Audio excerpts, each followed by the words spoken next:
Hola, mi nombre es Herb Douglas y se me ha pedido que presente a Robert Whelan, una leyenda viva de nuestro tiempo. Hemos tenido muchas peticiones de cientos de miles de personas alrededor del mundo para precisar algunos aspectos de la historia que se han convertido en aspectos muy especiales para la denominación adventista y que se centran en el año 1888, así como 1844, dos fechas que están verdaderamente integradas en la historia adventista. Y la gente quiere saber por qué esta fecha en particular, 1888, ha llegado a ser tan importante en la historia de la denominación. Y es para ellos por lo que damos hoy nuestro enfoque. Así que les presento a Robert Whelan, ministro desde hace 45 años, escritor de cerca de 25 libros. Te damos la bienvenida, Bob. Gracias. ¿Qué has estado haciendo durante estos 45 años? Bien, son más de 45. Hay que remontarse al año 1929. ¿Fuiste siempre adventista? No, nací en un hogar luterano. Y después nos mudamos. Mi familia se mudó a una ciudad en la que no había iglesia luterana y fuimos a la iglesia presbiteriana y descubrí la verdad del sábado en la escuela dominical presbiteriana. Muy bien, toda una historia. Y me posicioné a favor del sábado. Era el único chico adventista en mi instituto durante 4 años. Así que empecé a tener luchas. ¿Por la tarde del viernes? Sí. Tocaba el violín bastante bien en aquellos días. Me pidieron que tocara en una fiesta o algo así y yo no pude hacerlo. No podía ir a ninguno de los muchos partidos que se hacían.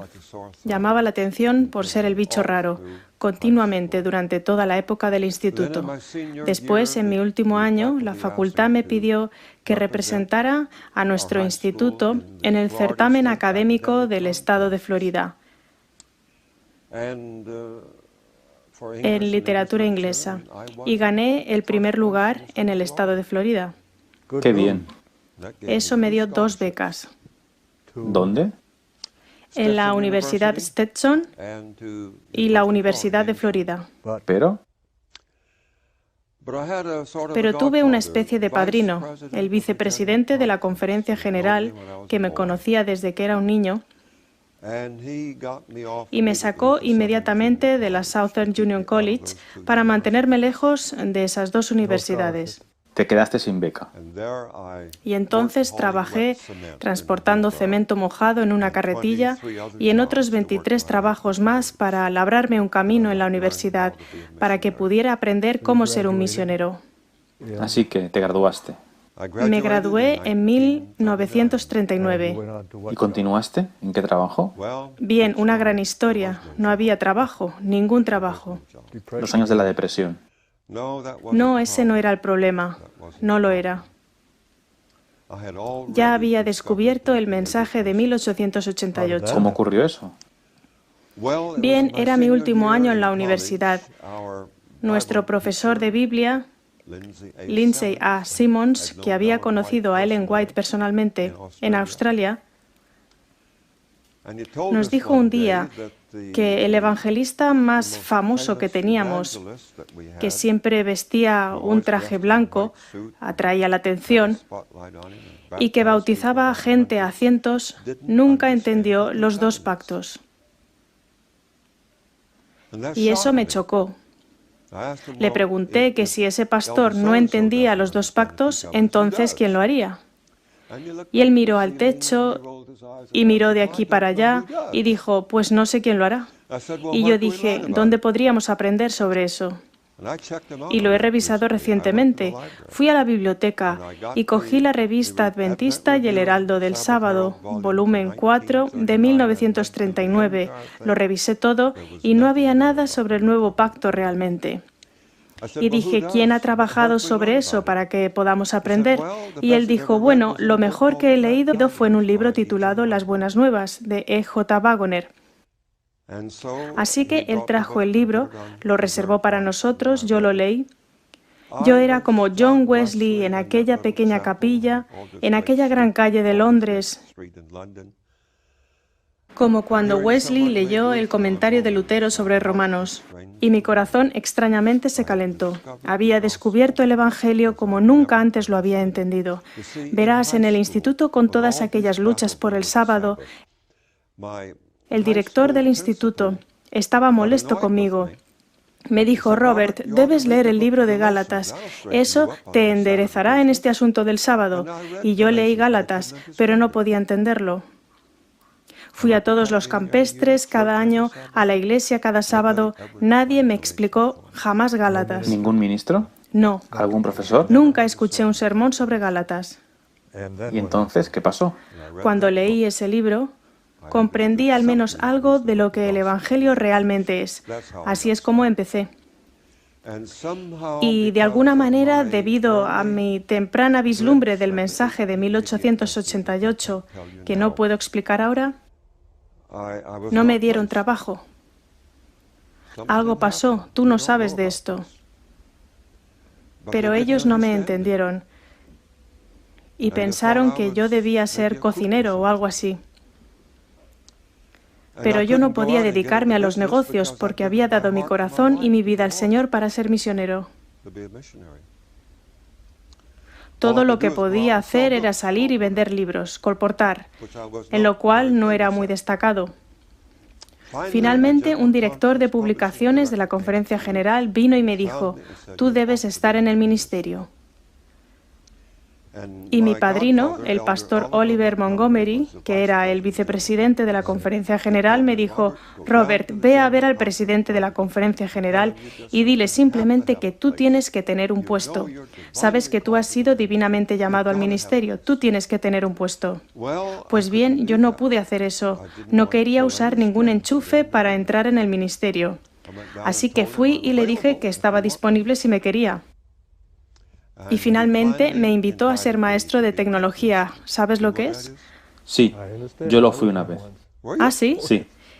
El peldaño más bajo de la escalera. ¿Sí? Yo podía elegir entre $6 a la semana, ser también colportor, o $12 a la semana a tiempo completo. Cogí el de tiempo completo. Eso está muy bien. Y así es como empecé en el ministerio, gracias al Señor. ¿Y después? Bien, ¿Cuál fue la primera iglesia? la primera iglesia fue en San Agustín, Florida, y Banel, Palatka, un distrito pequeño. ¿Cuánto tiempo estuviste allí? Estuve cerca de 9 meses y después fuimos llamados a ir a África. Es asombroso. Fuiste llamado a ir a África. ¿A hacer qué? Solo a ser un misionero de bajo nivel, a trabajar en Uganda. ¿Qué año fue? Fuimos llamados, fuimos allí en 1945. ¿Alguien te dijo lo que tenías que hacer? ¿Qué hiciste? Sí, teníamos un director de la misión de Uganda que me instruyó en lo que tenía que hacer y me llevó a mi pequeña estación misionera en Kokoro, al este de Uganda, y nos dejó a los dos allí. Una de las razones por las que quería ir a África era porque la revista adventista y Heraldo del Sábado había publicado artículos sobre Ruanda y Kenia, declarando que la lluvia tardía estaba cayendo por la enorme cantidad de bautismos que estaban habiendo, y yo quería ver eso. Cuando llegué allí, la Conferencia General tenía un pequeño libro que te daban, y el pequeño libro decía: vas a ir a África para toda la vida, no solo por 7 años. Establécete, aprende el idioma, conoce a la gente. Y lo hice. Conocí a la gente y descubrí que esa no era la lluvia tardía. Por supuesto, aprendí 2 lenguas allí. Y si quieres que te sea honesto, la verdad era que aquella querida gente eran bautistas del séptimo día. No tenían ni idea del mensaje del santuario, no entendían lo que realmente es la justificación por la fe, y Uganda se convirtió en la capital mundial del SIDA. Vi horribles desórdenes. El comisario del distrito británico tuvo que escribirme una carta diciendo: lamento informarle, señor Whelan, de que su profesor misionero está manteniendo relaciones carnales con las chicas. Era una plaga. ¿Qué podía hacer? Deseaba volver a casa. ¿Por qué estaba gastando mi vida en este tipo de situación? Era un desastre. ¿Cómo te llevó esto a entender o cómo aplicar el nuevo pacto como hemos mencionado? Bien, descubrí que la disciplina no iba a ayudar. Esta querida gente tenía que entender el Evangelio. Amén. Y fui forzado a estudiar. Pues bien, llegó un movimiento engañoso que arrasó la iglesia protestante en Ruanda y se infiltró en la misión de la iglesia de Inglaterra en Uganda, y desde allí llegó a nuestra pequeña iglesia adventista del séptimo día en Uganda. Venía del movimiento del grupo de Oxford y parecía traer un reavivamiento y traer gozo y autoestima. Parecía que hacía feliz a la gente y al principio creía que era algo bueno.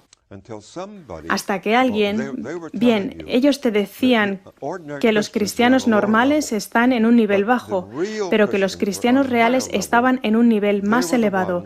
Eran los únicos que decían: somos salvos, sois salvo, aleluya. Y cantaban una pequeña canción y bailaban dando unos saltos. Entonces estaban en ese nivel más elevado. Y alguien me indicó que en el libro Palabras de Vida del Gran Maestro se nos dice que nunca pensemos en decir soy salvo. Eso es engañoso. Y yo me di cuenta que estaba equivocado. Y me tomé el trabajo de estudiar, y cuanto más estudiaba, más me daba cuenta de lo que estas personas necesitaban comprender. Y era lo que ocurrió en la cruz. No estuvimos mucho, 3 años. Y después, a través de una misteriosa providencia, se nos dio la oportunidad de ir a casa de permiso. Fuimos allí para 7 años, pero técnicamente estábamos bajo la División Europea del Norte, que te daba solo 3 años y medio y después 6 meses de permiso. Y elegimos esto. Sin embargo, tuve que enfrentar ese movimiento fanático allí y descubrí la idea del ágape. Nunca aprendí eso en la universidad. ¿Qué significa ágape? El amor de Cristo nos constriñe. Segunda de Corintios 5:14. La palabra griega ágape, lo que encontré en ese libro de Andrés Nygren, ágape y eros. Algún misionero volvía a casa, a Inglaterra, estaba vendiendo sus libros y tenías que pagar un chelín y me rondaba por la cabeza. No lo entendí al principio, pero lo llevé conmigo en mis largos safaris en el monte y estudiaba hasta que finalmente capté la idea y empecé a predicar eso a los africanos. Y lo que pasó en la cruz, lo que Jesús hizo por nosotros, cómo justificó al mundo entero por su sacrificio.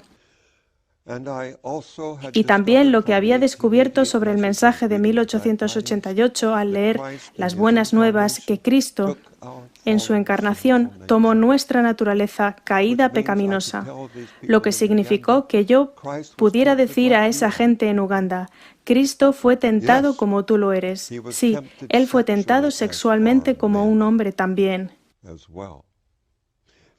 Y Él condenó al pecado en la carne caída y pecaminosa. Romanos 8:4. Romanos 8:4.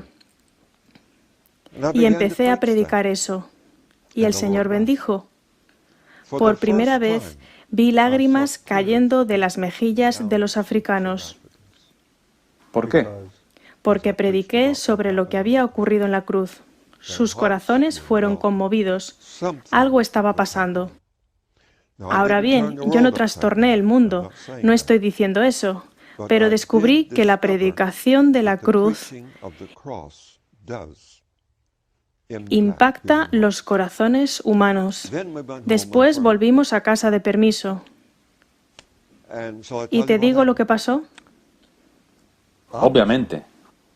No fuiste a plantar patatas. Fui al seminario, a nuestro seminario teológico, que entonces estaba en Takoma Park. Y me matriculé en la clase de justificación por la fe. ¿Por qué? Porque quería aprender sobre eso. El profesor era una persona maravillosa. Nunca antes le había escuchado predicar. Solo tenía 33 años, como yo. Y al principio pensé, este hombre es nuestro Josué, que nos guiará a la tierra prometida. Era absolutamente maravilloso. Sin embargo, una semana o 10 días después, empecé a ver algunas cosas que no me encajaban, cosas que me molestaban, y finalmente caí en la cuenta de que era la misma teología que tuve que enfrentar allí, en Uganda. Muy interesante. Y fui a hablar con el profesor. Quería visitarle y decirle cuáles eran mis convicciones. Él no me recibió.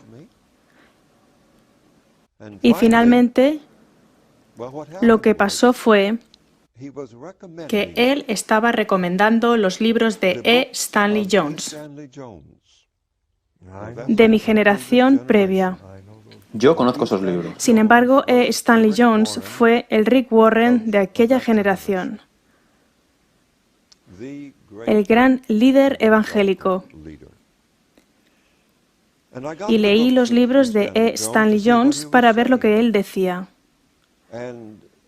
Él escribió una pequeña oración en un libro devocional.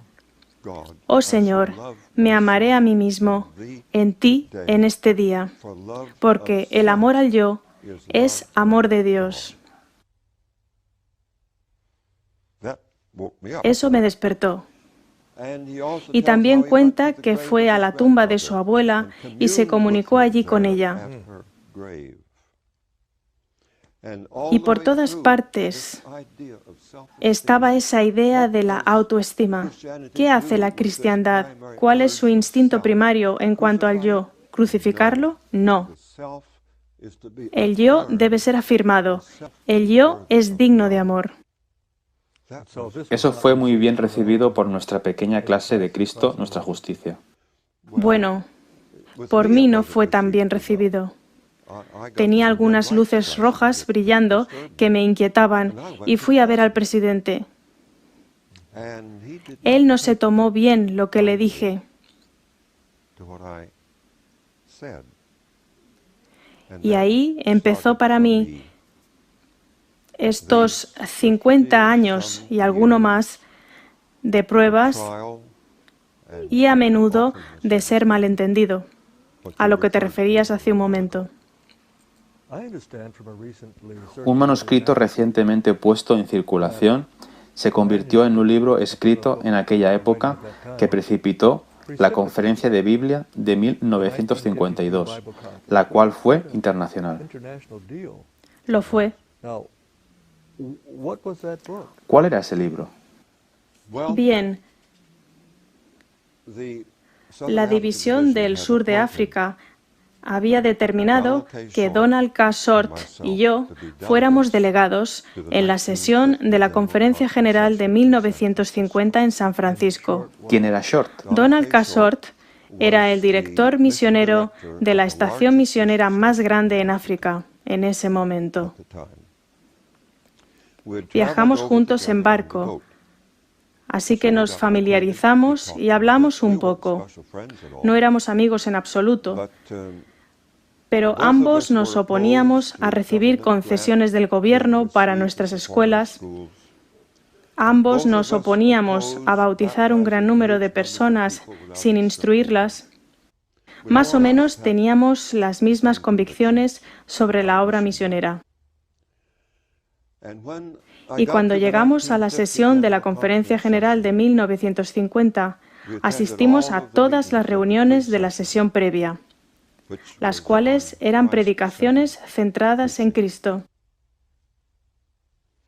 Escuché atentamente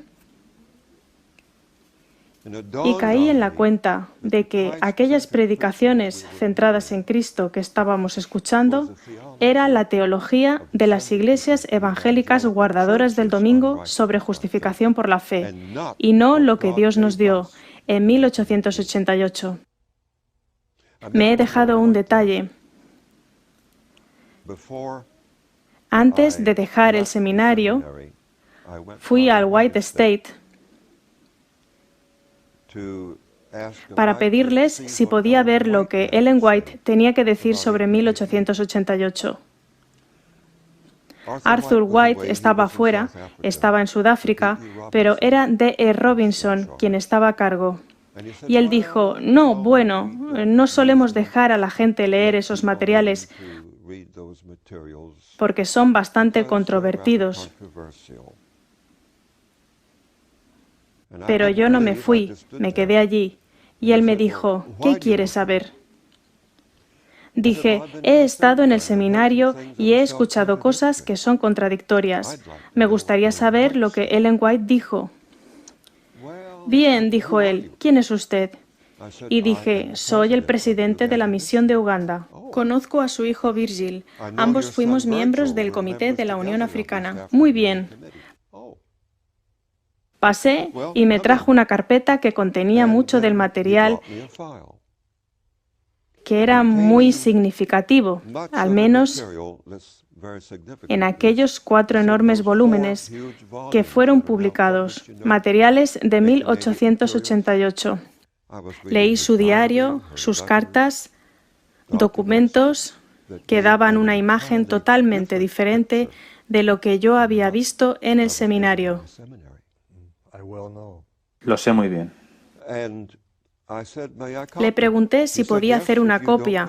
Él dijo sí, si no la publica. Yo dije, no tengo ninguna intención de publicarlo. Así que llevé mi máquina de escribir portátil y mecanografié como un loco hasta las 5 en punto. Le pregunté si me lo podía llevar esa noche a mi casa y traerlo de vuelta al día siguiente. No, debe volver donde estaba, puede finalizar mañana. Pero al día siguiente él no me lo volvió a dar, pero no me pidió que le entregara mis notas. Y aquellas notas fueron la base de un manuscrito que escribimos para el Comité de la Conferencia General, titulado 1888 reexaminado. Lo presentamos a los hermanos de la Conferencia General el 16 de septiembre de 1950. Les dimos 16 copias. Si hubieras podido visitar las oficinas de la Conferencia General aquella siguiente semana, hubieras encontrado a hermanos leyendo aquel manuscrito. Eso es a lo que ese hermano se refería, que precipitó la discusión de acá para allá, pros y contras, que finalmente llevó a la Conferencia Bíblica de 1952. Ese fue el antecedente. Y hubieron oradores que hablaron sobre este punto, de lo que queremos decir por la justicia de Cristo. Sí que hubieron. Hubo una clara presentación sobre los 2 pactos en la sesión de 1952, así es. ¿Y qué pasó después?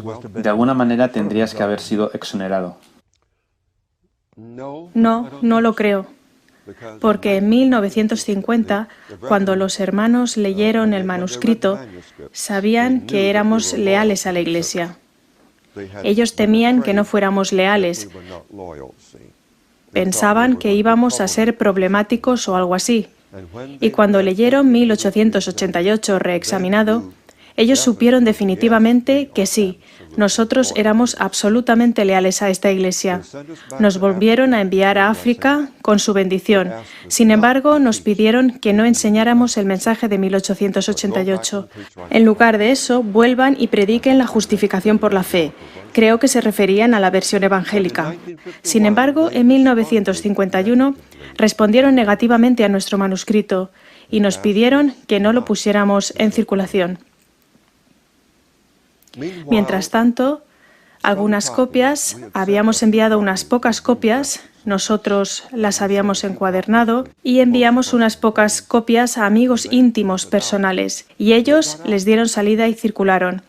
Y se creó la controversia. Hasta que finalmente, en 1987, lo revisamos y lo publicamos en un libro. Así que este es el antecedente de 1888. ¿Tienes algunos detalles significativos entre 1952 y los años 70, podríamos decir? ¿Te afectó de alguna manera en lo que respecta a la correspondencia que mantuviste con el liderazgo de la Conferencia General? Tuvimos una constante correspondencia con la Conferencia General. Recibimos cartas que eran muy críticas.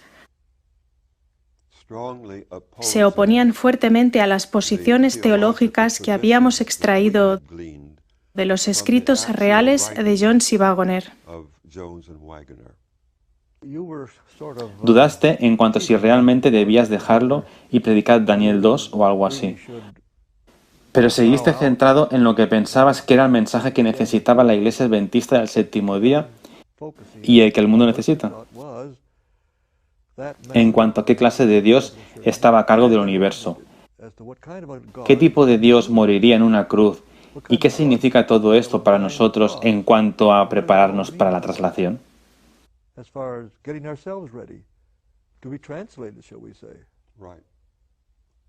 Tuve la convicción todo el tiempo que Dios envió el mensaje de 1888 específicamente para preparar un pueblo para la traslación en su generación.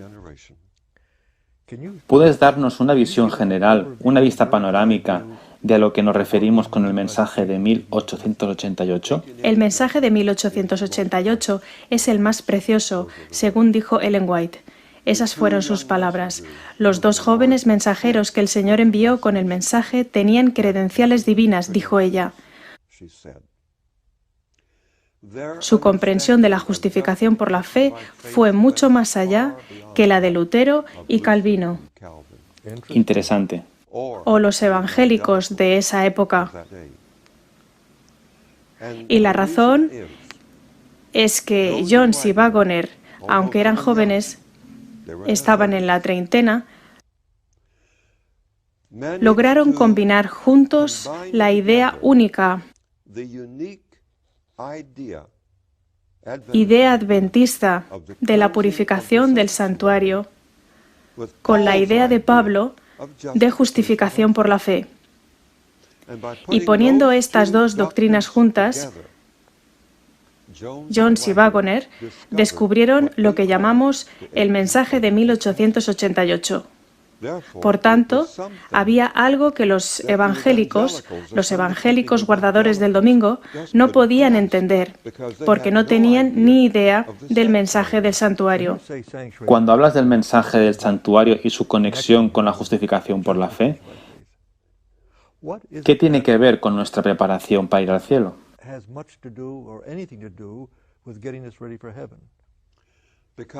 Porque el santuario celestial nunca podrá ser purificado hasta que, en primer lugar, todos los corazones del pueblo de Dios sean purificados. En otras palabras, somos un poco como ese santuario del que Dios está preocupado. Hay un santuario en el cielo. Hay literalmente un santuario en el cielo. Pero el sumo sacerdote nunca podrá tener éxito en la purificación de aquel santuario, del registro de nuestros pecados, antes de que, en primer lugar, todos esos pecados sean erradicados del corazón humano.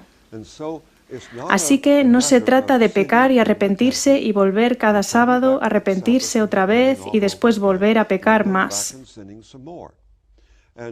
La idea general en la Iglesia hoy, siento decirlo, es que es imposible vencer realmente el pecado per se. Lo mejor que puedes hacer es continuar arrepintiéndote. Y solo decir a la gente que Jesús pagó por todo de todas maneras. Estoy intentando diferenciar entre lo que dices, lo que están diciendo Jones y Wagoner y lo que la Iglesia evangélica dice. La Iglesia evangélica dice, Jesús te perdona.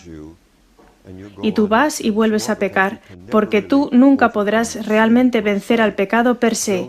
Jones y Wagoner dijeron que la doctrina adventista de la purificación del santuario significa que es posible vencer así como Cristo venció. Es posible para una generación prepararse para ser trasladados. ¿Y es bíblico? Jones y Wagoner dicen que es bíblico. Estoy completamente convencido que es bíblico. Es una enseñanza de este libro santo. ¿Puedes darnos un texto que lo exprese claramente? Quizá Apocalipsis 3:21. Bien, parece que empezaremos aquí con un pequeño estudio bíblico. Apocalipsis capítulo 3, versículo 21. Al que venciere le daré que se siente conmigo en mi trono. En otras palabras, ¿Cuál es la siguiente frase? así como yo he vencido y me he sentado con mi Padre en su trono. Encontramos algo tremendo aquí. En primer lugar, es posible vencer incluso como Cristo venció. Y número 2, nos dice que Cristo venció. En otras palabras, Cristo tenía una constante lucha con el yo, como nosotros tenemos una lucha con el yo. Y mientras que nosotros cedemos al yo, cedemos a la voluntad del yo. Jesús nunca lo hizo. Él siempre condenó al pecado en nuestra carne caída y pecaminosa. Y número 3, aquellos que venzan estarán invitados a participar con Cristo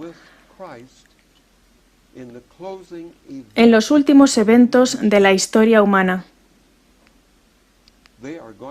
Serán invitados a sentarse con Él en su trono, aparentemente como miembros, de alguna manera, del Congreso Celestial o Parlamento. Tendrán una responsabilidad en poner fin al gran conflicto entre Cristo y Satanás. Me gustaría hablar de esto más tarde, porque tenemos poco tiempo ahora. Pero ¿ha habido algún líder de la Iglesia que te haya apoyado estos años, en los años 50, como hemos mencionado? Bien, hemos tenido numerosos comités para esto designados por la Conferencia General. Pero, ¿y en los años 50, cuando eras un joven y te sentías como si todo el mundo estuviera en tu contra? ¿No había nadie que te diera alguna ayuda? Es exactamente así como me sentía. Y cuando se me pidió que dejara el seminario, Grace y yo estábamos muy angustiados. Creíamos que el trabajo de toda nuestra vida estaba arruinado. Pero con el paso del tiempo, con este tema del espiritismo y E. Stanley Jones, tomé una posición e incluso escribí al presidente de la Conferencia General, diciéndole lo que me había encontrado, porque la revista Ministry estaba recomendando que los ministros adventistas de todo el mundo estudiasen E. Stanley Jones. No podemos estar con él en cuanto a los asuntos ecuménicos, pero ciertamente podemos estar con él en el tema de la justificación por la fe, porque él lo entiende claramente. Os ayudará a predicar la justificación por la fe. Cierto. Y sin embargo, él estaba enseñando espiritismo. Lo entiendo. Eso me agobiaba. Y finalmente descubrí... sí, su libro más reciente se titula El camino hacia el poder y el equilibrio.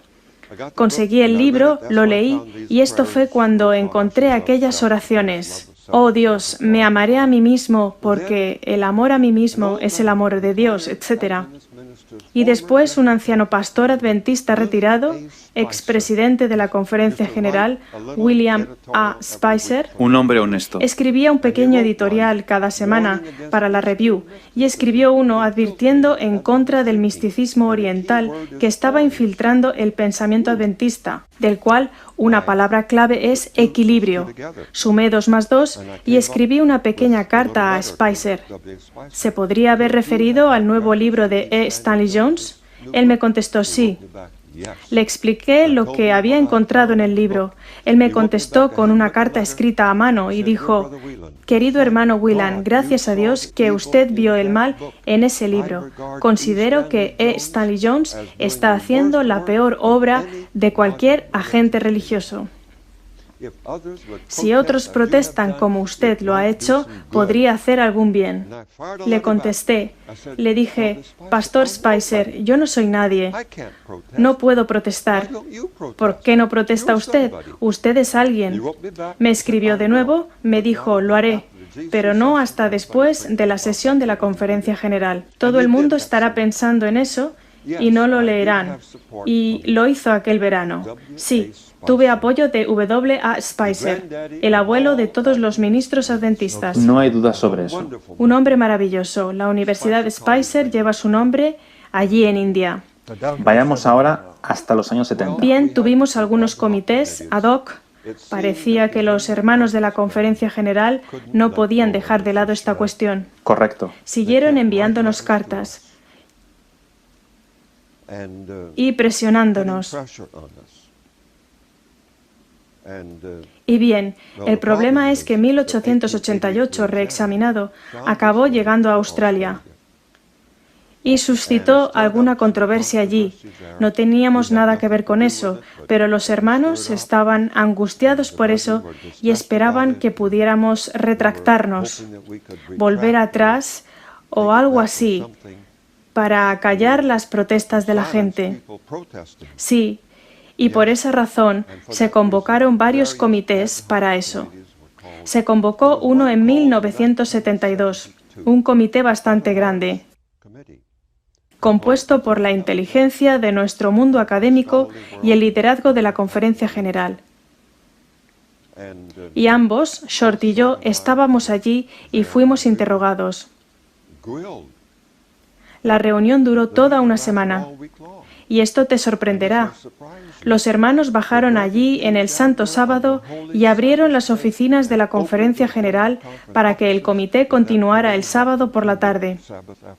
Estaban tan molestos por este tema y me preguntaste si tuvimos algún apoyo.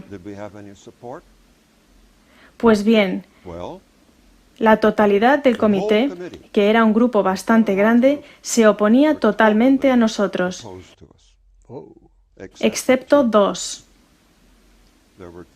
Hubo dos hombres que se levantaron temprano por la mañana y reescribieron lo que ellos entendieron que eran nuestras tesis y nos apoyaron en una manera hermosa. Me acuerdo que yo estaba allí, lo vi todo. Ahora te diré quiénes fueron esos dos. Uno era Marvin Maxwell, el hijo del tío Arthur, y el otro fue Herbert Douglas. Un tiempo interesante, pero hemos tenido algunos vicepresidentes de la Conferencia General que realmente nos apoyaron, aunque es posible que no hayan querido salir adelante. Ellos no salieron del armario. Correcto, pero nos apoyaron. Y sí, hoy en día tenemos muchos pastores que nos apoyan. Hay uno que es pastor de la iglesia Hayward, justo aquí en el norte de California, que nos apoya maravillosamente. Hizo un estupendo escrito. Y hay otro pastor de la iglesia de Oakhurst, que es miembro de nuestro pequeño comité, y después pastores esparcidos por aquí y por allá, que abiertamente se identifican con nosotros. Pero hay muchos pastores que leen nuestros escritos y dicen amén. Sus corazones responden y creen, pero no han salido todavía del armario. Pero creo que están en el camino. El Señor está obrando y tengo la confianza absoluta de que el Señor va a llevar a esta iglesia al arrepentimiento y a la aceptación de este preciosísimo mensaje. Ahora bien, Bob, hemos estado diciendo durante más de 150 años que el Señor está cerca. Su venida está a las puertas. ¿Tenemos algún problema con el lenguaje? ¿Cómo puede algo estar cerca, incluso a las puertas, durante 150 años? ¿Hemos estado equivocados? Ojalá que 12 o 13 millones de personas hiciera esta pregunta alrededor del mundo. Ojalá que nuestro pueblo en Norteamérica, donde el movimiento empezó, se parara y pensara en lo que tú acabas de decir. ¿Podemos otros 500 o 1000 años seguir diciendo que la venida del Señor está cerca? No tiene sentido. Ellen White declara que si el mensaje de 1888 hubiera sido aceptado por el liderazgo de la Conferencia General, el Señor podría haber llegado alrededor de 1893. Me preguntarás dónde está esto, y está en el boletín de la Conferencia General de 1893, página 419, y lo dijo muchas veces. Al menos 40 veces que yo Correcto. sepa. Y finalmente, después del cambio de siglo,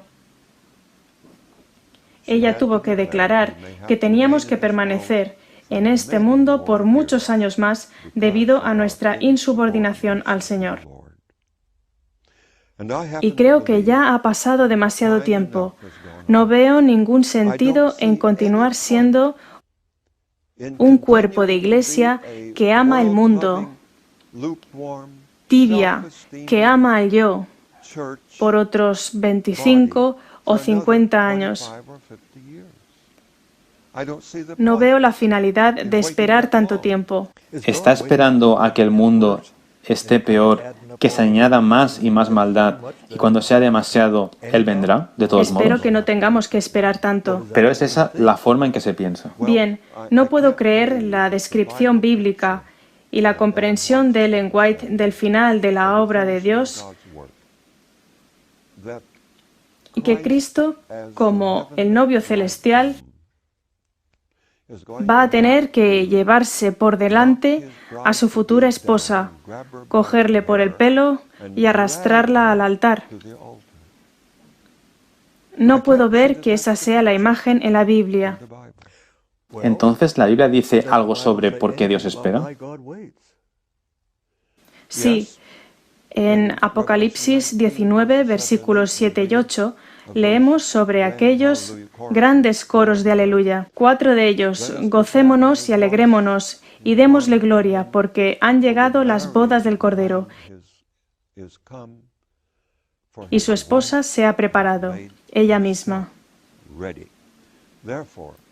Por lo tanto, la única razón por la que el Señor Jesús todavía no ha venido es porque su futura esposa no se ha preparado. Juan habla mucho sobre el sellamiento de este grupo de gente.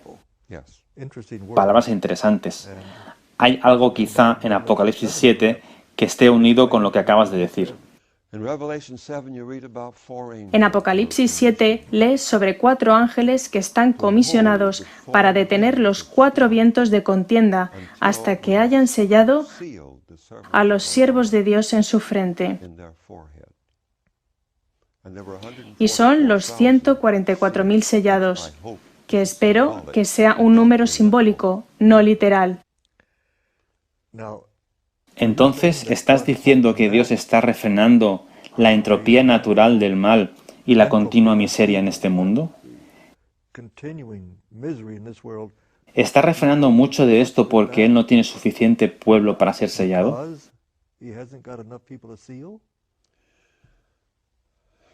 Sí, Esta es una respuesta profunda, cuando dices sí. y no solo suficiente pueblo sellado.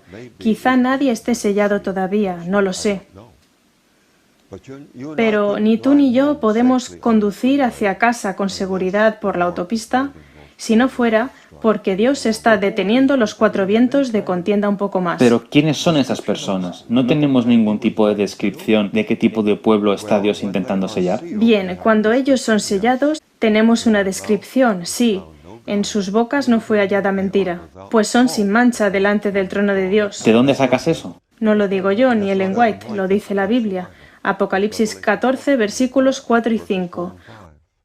Un grupo de personas que vence como Cristo venció, que le siguen por donde quiera que va. Donde quiera que la verdad los dirija. Donde quiera que la verdad los dirija. El yo es crucificado con Cristo. ¿Eso es lo que el sellamiento significa? Que puedo poner mi sello de aprobación en ti. Correcto. Puedo confiar en ti. Correcto. Hay personas que están crucificadas con Cristo. En otras palabras, para mí dice que hay personas que finalmente entienden lo que ocurrió en la cruz, cuando Jesús murió.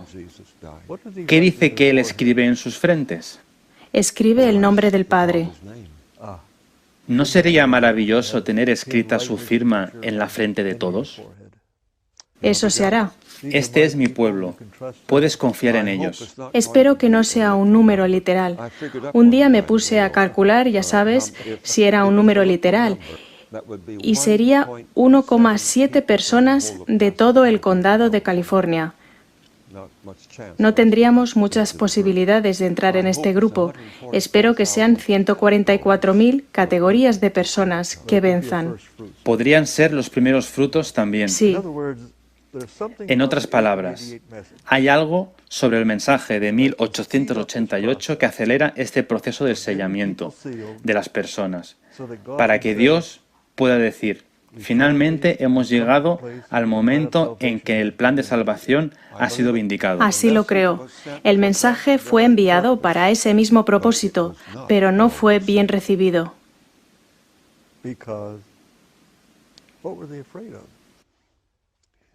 Bien, hubo una serie de factores involucrados. Por un lado, los líderes de la Iglesia eran hombres con pelo canoso y los dos mensajeros que trajeron este preciosísimo mensaje eran jóvenes. Mira que nosotros tenemos el pelo canoso ahora.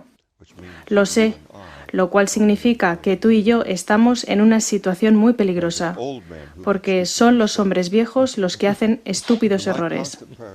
Mi constante oración es: oh Señor, por favor, oro el Salmo 71, oh Señor, ahora que soy viejo y canoso, no me abandones. Por favor, tómame de la mano y no me dejes tropezar y hacer algún estúpido error que arruine el trabajo de toda mi vida. Vamos a ponernos serios. ¿Qué eran estos hombres que trabajaban 80, 90 horas a la semana, Sí, que devolvían su diezmo fielmente, que realmente dedicaban su vida al liderazgo de esta iglesia, sin moteles, sin autopistas fantásticas? ni siquiera restaurantes, comían solo un almuerzo. ¿Por qué estos buenos hombres tendrían miedo de lo que estos jóvenes Jones y Waggoner estaban diciendo? Bien, la única respuesta posible es que ellos estaban inmersos en el antiguo pacto. Nunca entendieron verdaderamente el nuevo pacto. Ellos amaban el sábado. Sí, ellos guardaban el sábado, pero había una preocupación egocéntrica que les motivaba. Expresa tu opinión aquí. Bien, una preocupación egocéntrica. Habían renunciado a propiedades en esta tierra con la esperanza de obtener propiedades en el cielo. No estoy diciendo que esté mal tener el deseo de ser salvo y tener una mansión en la Nueva Jerusalén. Pero cuanto más cerca estés de la cruz de Cristo, menos pensarás en la mansión en la Nueva Jerusalén. El amor, que es ágape, cuando Juan dice en 1 de Juan 4:8 que Dios es ágape, él usa esta palabra. Dios es amor y usa la palabra ágape. Es un tipo de amor completamente diferente que lo que nosotros, seres humanos, conocemos en esta tierra. Como Filadelfia. Sí, ese es filos. Filos es solo afecto familiar, lo que está muy bien, por supuesto. Ágape es un tipo de amor. Ágape es un tipo de amor que se atreve a ir al infierno para salvar a otros. Y eso es lo que Cristo hizo en su cruz. Y verás, yo nací como luterano y asistía a las iglesias presbiterianas, metodistas. Amo a esa gente, a las iglesias que guardan el domingo todavía. No es culpa suya que no vean lo que pasó en la cruz, porque ellos creen en la doctrina pagana papal de la inmortalidad natural. No pueden concebir cómo Cristo, cuando murió en aquella cruz, en realidad murió la segunda muerte del mundo. Cristo derramó su alma hasta la muerte.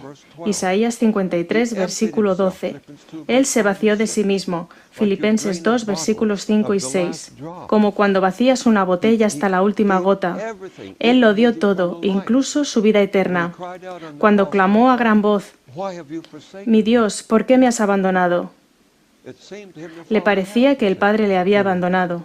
Así es. Y él estaba dispuesto a ser abandonado por el Padre si podía salvarnos a ti y a mí. Conecta eso con la segunda muerte. Bien, la segunda muerte es una muerte de la que no hay resurrección.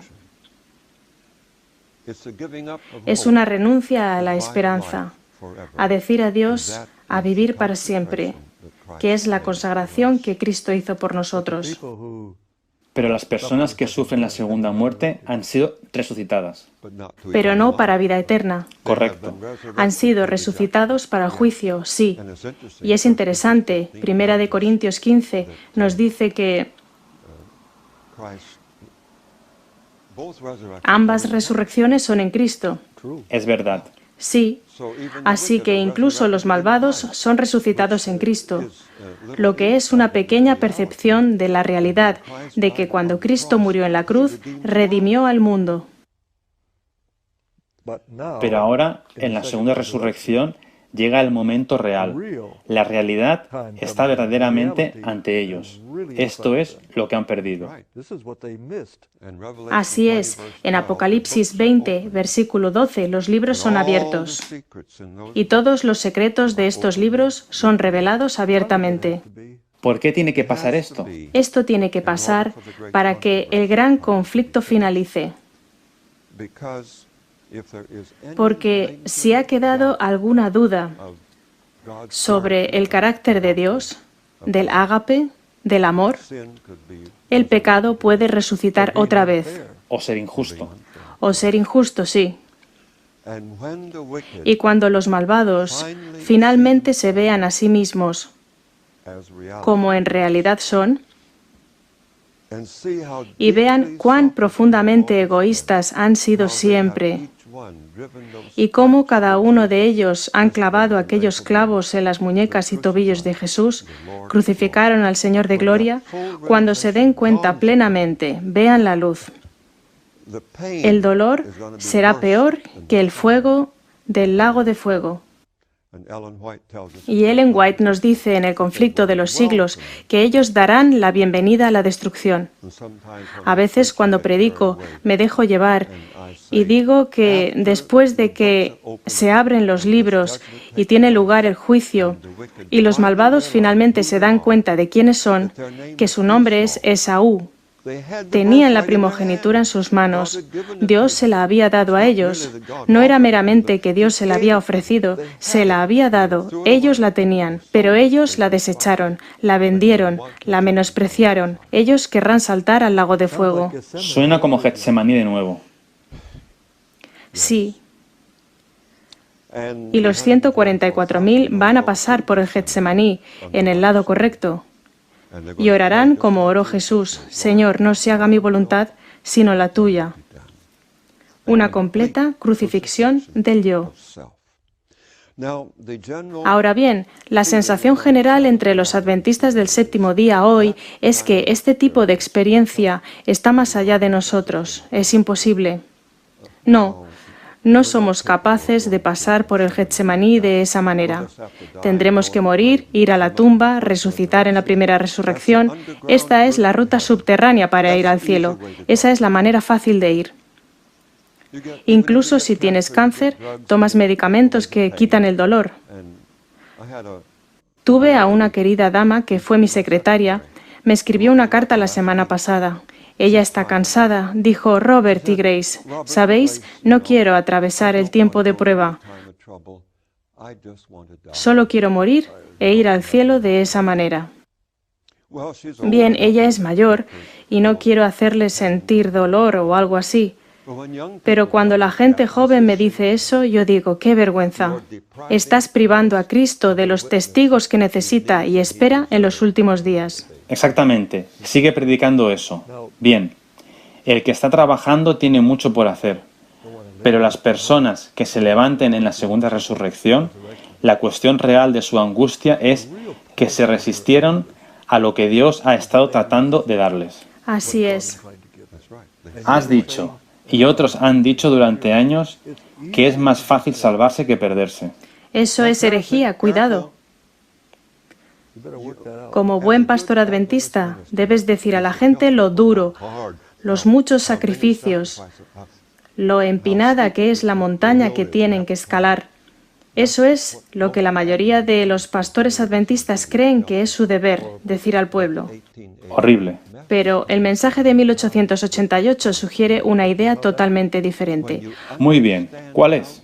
Cuando entiendes cuán buenas son las buenas nuevas, cuando llegas a apreciar lo que es la fe, como Ellen White la definió, la fe es la apreciación del corazón de lo que le costó al Hijo de Dios salvarnos.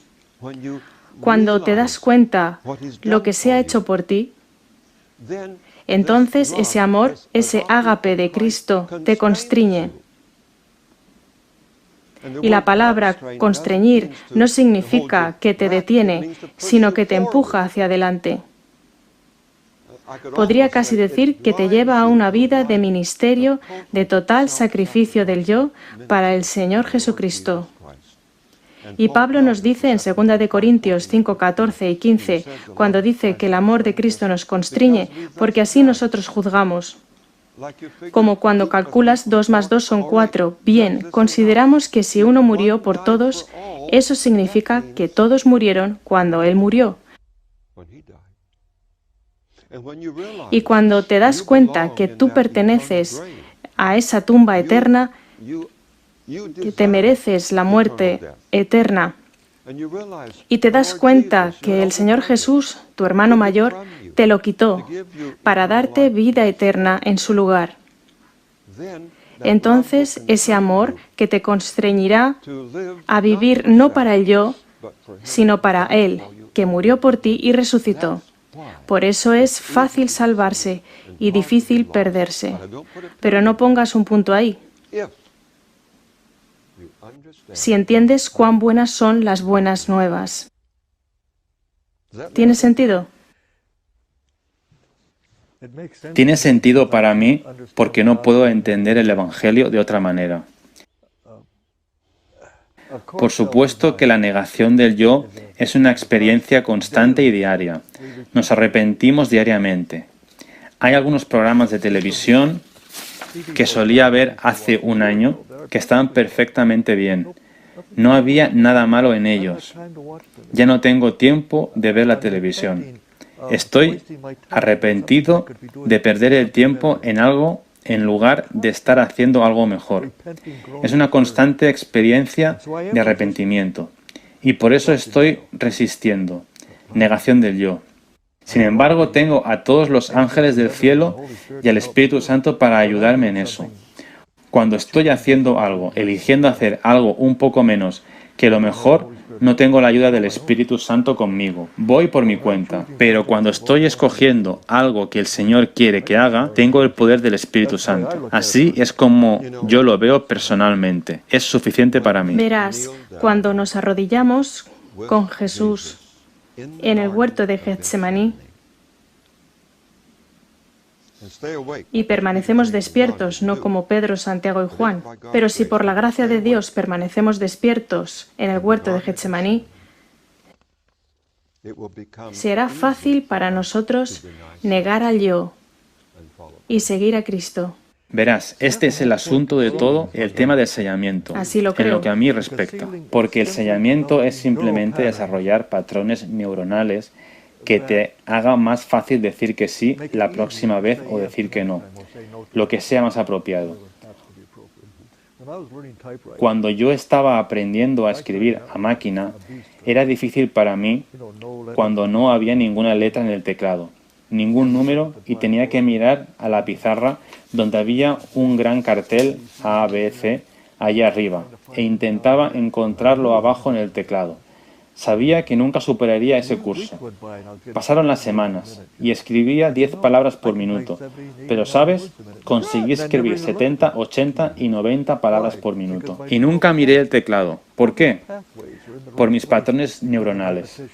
Todos esos caminos estaban en su lugar correcto por la repetición, porque lo hacía una y otra vez. Y cuando eliges ser una persona amable y bondadosa una y otra vez, por la gracia de Dios, te conviertes espontáneamente, de forma natural, en una persona amable y cortés. Cada tentación que te golpea encontrará la misma respuesta, condenando el pecado en la carne. Y cuanto más lo condenes, será más fácil. Por eso es fácil salvarse. Así lo creo. Creas esos patrones neuronales. Así Dios puede confiar en ti para siempre, porque tus rutas neuronales están tan incorporadas que no volverás a decirle que no otra vez. Ahora bien, esa idea de que es más fácil salvarse que perderse fue para mí una idea totalmente nueva. Durante toda la etapa universitaria y durante todo el seminario, nunca escuché esta declaración hasta que lo leí en los escritos de Jones y Wagoner. Ambos tenían esta idea. Estoy de acuerdo, y así lo recoge El Camino a Cristo y en otras partes con la misma redacción. Bien, está en el Discurso Maestro de Jesucristo, página 139 en inglés. Hay una declaración muy clara, porque la mayoría de la gente tiene la idea que Ellen White está especializada en decir lo duro que es seguir a Jesús. La gente tiene esa idea, que ella lo hace aburrido y lo más difícil posible. Eso es porque no leen sus escritos. Bueno, no tanto como debieran, pero en la página 139 dice: no deduzcamos, sin embargo, que el sendero ascendente es difícil y la ruta descendente fácil. ¿A todo lo largo del camino que conduce a la vida eterna? No, a todo lo largo del camino que conduce a la muerte hay penas y castigos, hay pesares y chascos, hay advertencias para que no se continúe. El amor de Dios es tal que los desatentos y los obstinados no pueden destruirse fácilmente. Cierro comillas. Te contaré mi propia experiencia personal, mirando también a la experiencia de 1888 y viéndome a mí mismo aprender más sobre el tema del gran conflicto y ver cómo Ellen White lo desarrolla para mí. Me ha hecho una persona más tranquila y feliz. No podría ser más feliz conociendo lo que conozco hoy. Gracias a Dios. Y de alguna manera el Señor ha puesto en todos nosotros que quiera responder a su sencilla invitación a hacer conocer esta felicidad. Se es más feliz siguiendo a la verdad donde quiera que te lleve. Y yo tengo esta convicción, que si solo hubiéramos dejado que el pueblo supiera cuál es este preciosísimo mensaje y lo entendieran, producirían el evangelismo más eficiente que hemos soñado. Porque cada miembro de iglesia que acepte este preciosísimo mensaje se convertirá en un evangelista en lugar de él mismo. La anciana compartirá el mensaje con sus vecinos. Porque será feliz por primera vez en su vida. Sí. Y aquellos que enseñan a los niños y niñas en la cuna, en el jardín de infancia y en las clases primarias, en lugar de predicar ideas del antiguo pacto, les darán el exuberante y gozoso mensaje del nuevo pacto, y el club de exploradores será transformado. Muy bien, Bob. Creo que ha llegado el momento en el que expliques en mayor detalle lo que quieres decir con las diferencias entre el antiguo pacto y el nuevo pacto.